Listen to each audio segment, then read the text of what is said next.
Nakilala sa pangalang Justin Joseph Baisa, dugong Ilocano mula Bambang Nueva Vizcaya. Laman ako noon ng basketball court sa kalsada, kasama ko bangko sa Ibors Pingpingbok sa Titisraya.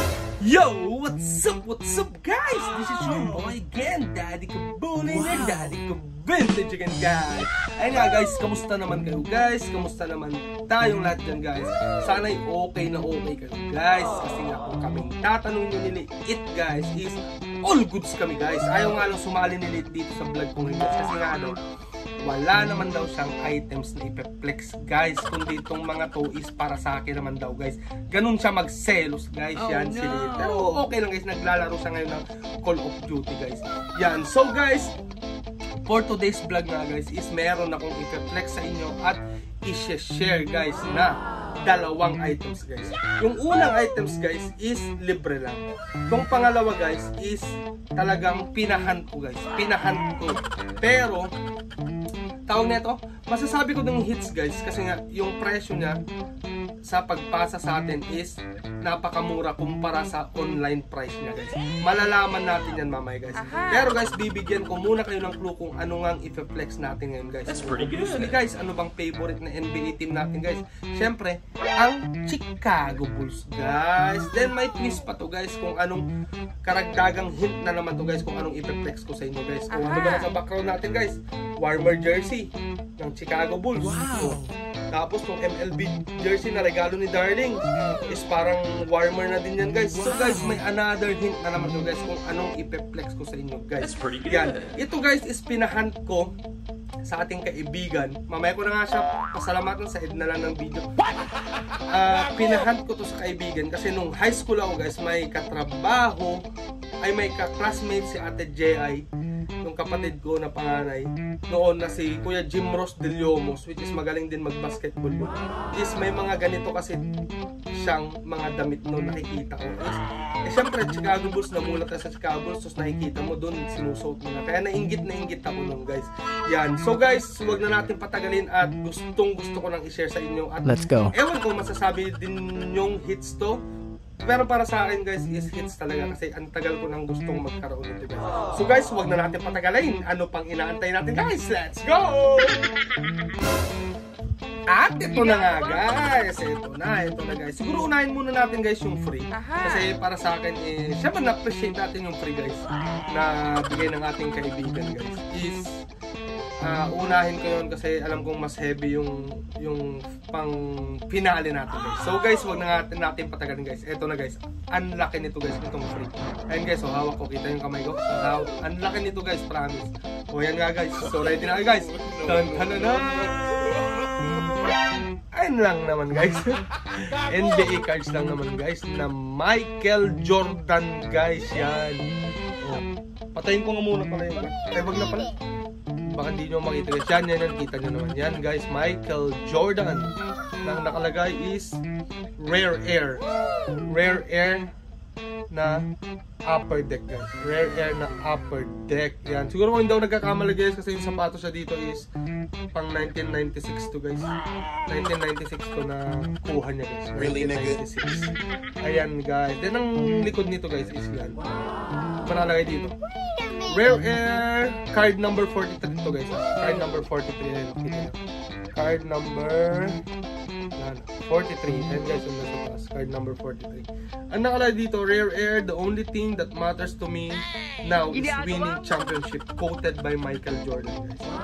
Then, ano ba nakalagay? Michael celebrates a third NBA championship. A third! So 1993 pala to guys. After expires in game 6. Yan.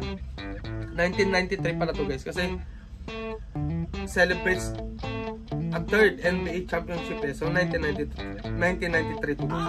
So you could really tell that Michael felt the greatest sense of accomplishment after Chicago defeated Phoenix in game 6 and won its third consecutive title. He said was the hardest thing he ever had to do in the game of basketball. According yun sa tawag nito interview ni Walter Loss Jr. Yan. Ito guys is dated to ng 1997 guys. Ayan, nakikita niyo siguro.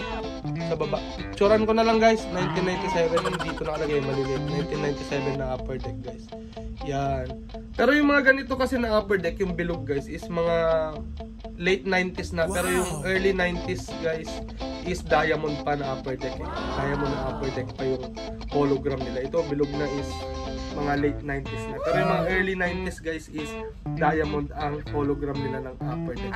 So guys, ito nga ang ating libre guys na card na bigay ng ating kaibigan guys. Siguro may hint na din kayo guys kung sinong nagbigay sa atin to or kanino ko pinahat guys, kasi kilala nyo naman kung sino nagpapasa lang sa akin ng mga Chicago Bulls items guys. Yan.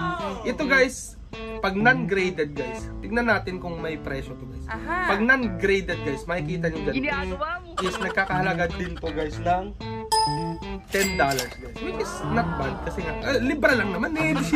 Siyempre all goods libre nga eh. $10 guys or 150 pesos guys. All goods naman. Tingnan yung edges naman guys, all goods ba? That's pretty good. Diba?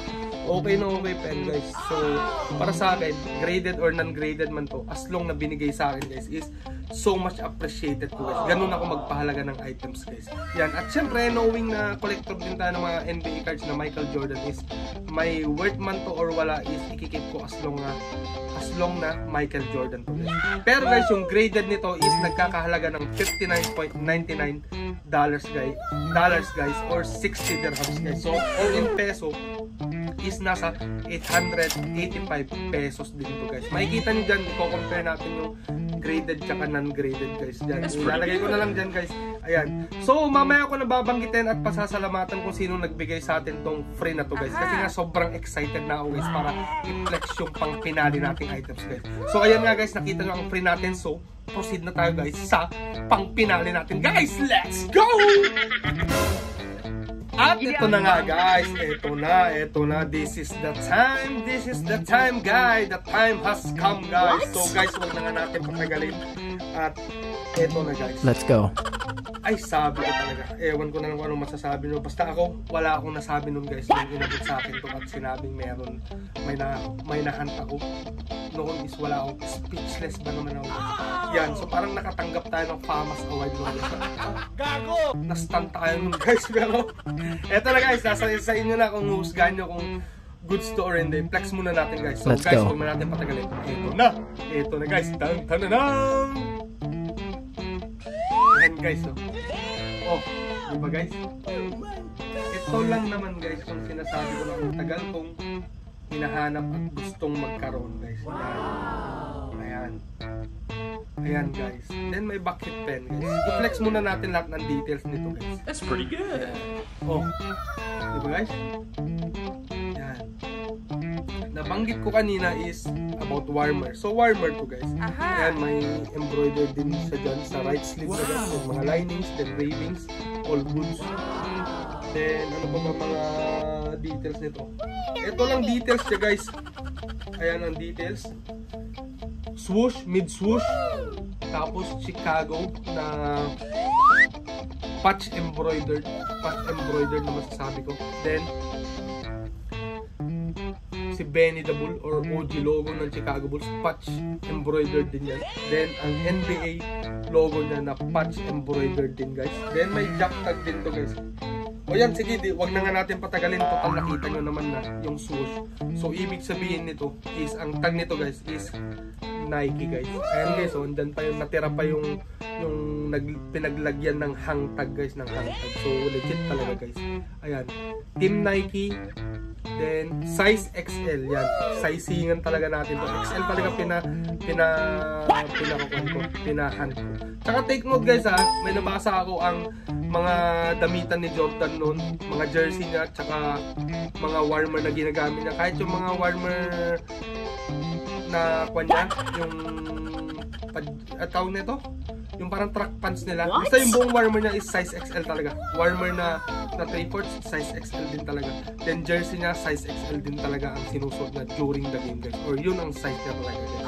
Ayan, nabasa ko yun sa isang column guys ng Chicago Bulls. Size XL din nakalagay dyan is made in Singapore guys. Made in Singapore. Then, ayan guys, ang code. Andyan ang code sa likod. Ayan guys. Then, meron pa itong jack tag guys na isa. Ayan guys, oh. Nike XL, engineered to the exact specifications of championship athletes, team sports Nike, then Authentics, NBA Authentic. Wait lang guys.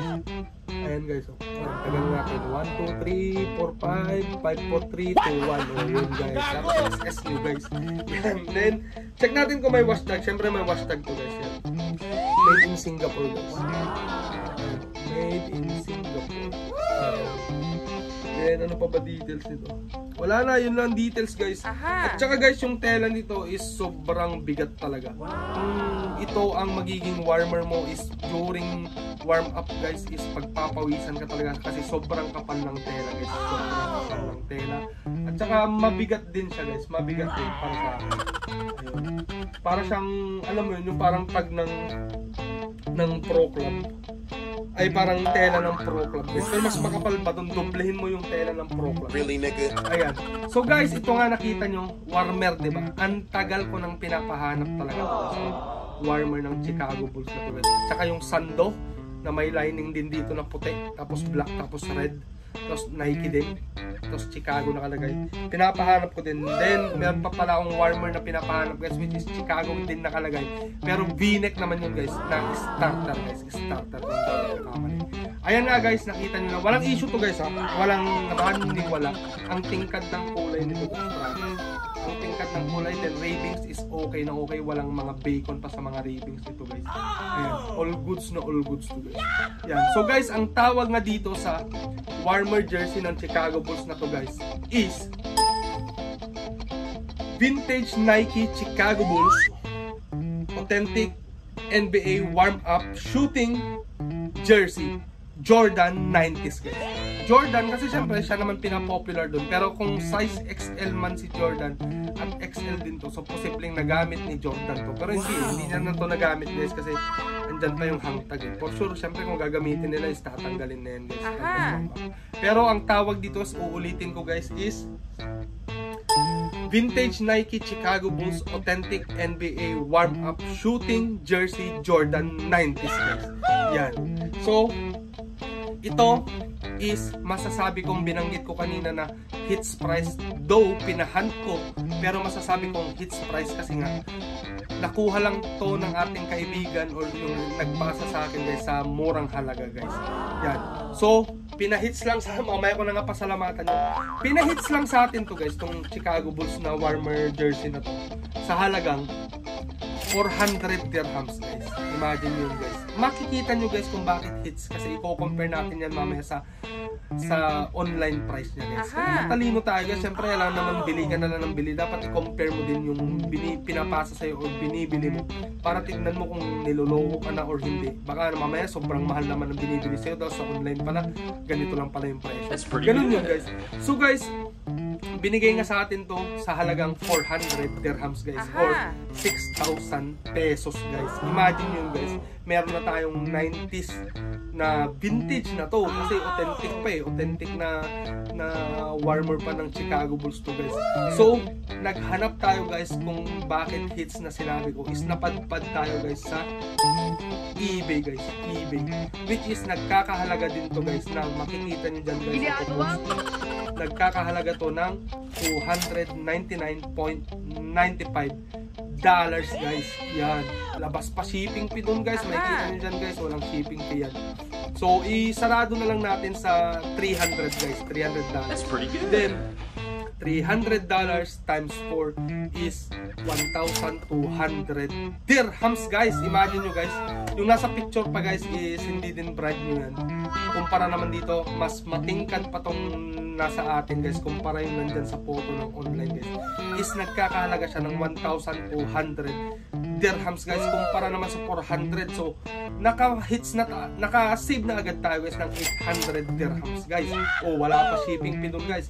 So yung 1,200 dirhams in pesos guys is nagkakahalaga ng 18,000 pesos guys. Imagine yun guys, ang mahal, warmer jersey lang, tapos nagkakahalaga ng 18,000 guys, diba? So guys, in comparison ng hits price natin sa online price natin guys, is to cut the story short, or to cut the calculation short guys, is nakasave tayo guys ng 800 dirhams guys, or 12,000 pesos guys. Yun. So guys, napaka-hits talaga nito. Ayan, itong Chicago Bulls, ang tagal ko, gustong gusto ko. So paki-comment lang dyan guys kung hits din to para sa inyo or hindi guys. Libreng libre mag-comment. Ayan nga guys, so ito nakita nyo ang ating free na Michael Jordan card na Rare Air, dated 1997 na upper deck guys. Wow! Na ang photo is kuha noong 1993 Game 6 nila ng Phoenix Suns nila Charles Barkley. Then itong warmer jersey natin na vintage authentic guys na warmer jersey, nakita nyo na din. At ayan nga guys, eto na guys ang time para pasalamatan natin kung sinong nagbigay nito at kung sinong nag-hunt para sa akin tong Chicago Bulls authentic warmer jersey guys. So guys, gusto kong i-shower out si Sir Arthur Sumikad guys ng Boss Papi Merch, or mas kilala siya dito sa Abu Dhabi na apo ng kutsero ang panday ang huling yugto. Pero para sa akin is Sir Art lang talaga guys. Ay sabi ko sa inyo, yan si Sir Art, sobrang bait para sa akin guys. So, para sa akin is 1,000 plus na siya sa heaven guys. Yan, so pero wag ka munang pupunta sa heaven Sir Art kasi sobrang bait mo yan. I love you every day Sir Art, 3 times a day. Yan, maraming salamat Sir Art sa pag-hunt nito at sa pagbigay naman nito sa Jordan NBA cards na dagdag collection ko na naman. More sales sa inyo sa Boss Papi Merch at God bless you always Sir. At ayan nga guys, nakita nyo na, tatunghayan nyo na ang bago nating dagdag collection ng NBA cards na Michael Jordan at ang Chicago Bulls vintage Chicago Bulls authentic warmer shooting warmer pala guys ng Chicago Bulls. Ayan, sana na-appreciate nyo na naman guys ang aking pag-share ng aking mga simpleng hits at saka simpleng dagdag collection guys na Chicago Bulls guys. Yan, at syempre guys, di ko din makakalimutan na magpasalamat sa inyong lahat guys sa tuloy-tuloy na suporta nyo at panonood dito sa aking simpleng YouTube channel na JJB KIB. Yan guys, kung di ka pa nakasubscribe guys, is hindi ka pa huli guys, pwede ka pa mag-subscribe guys. And once you subscribe nga guys, is don't forget to click the notification bells guys, so that you won't miss my upcoming videos or contents like this guys. Yan, at syempre guys, kung na-enjoy mo nga yung video natin, is libreng-libre mag-like guys and share it to your friends and relatives guys, especially to all aspiring vintage collector or mga collector anywhere, everywhere in the world guys. Yan guys, so guys, magpapaalam na ako, puputulin ko na dito guys, at may lakad kami nila Liit at ni Darling guys, makiki-birthday kami guys, so lalamon tayo guys. So guys, here's your boy Daddy Kabulin, your Daddy Ka Vintage, saying till next time, peace out, bye bye.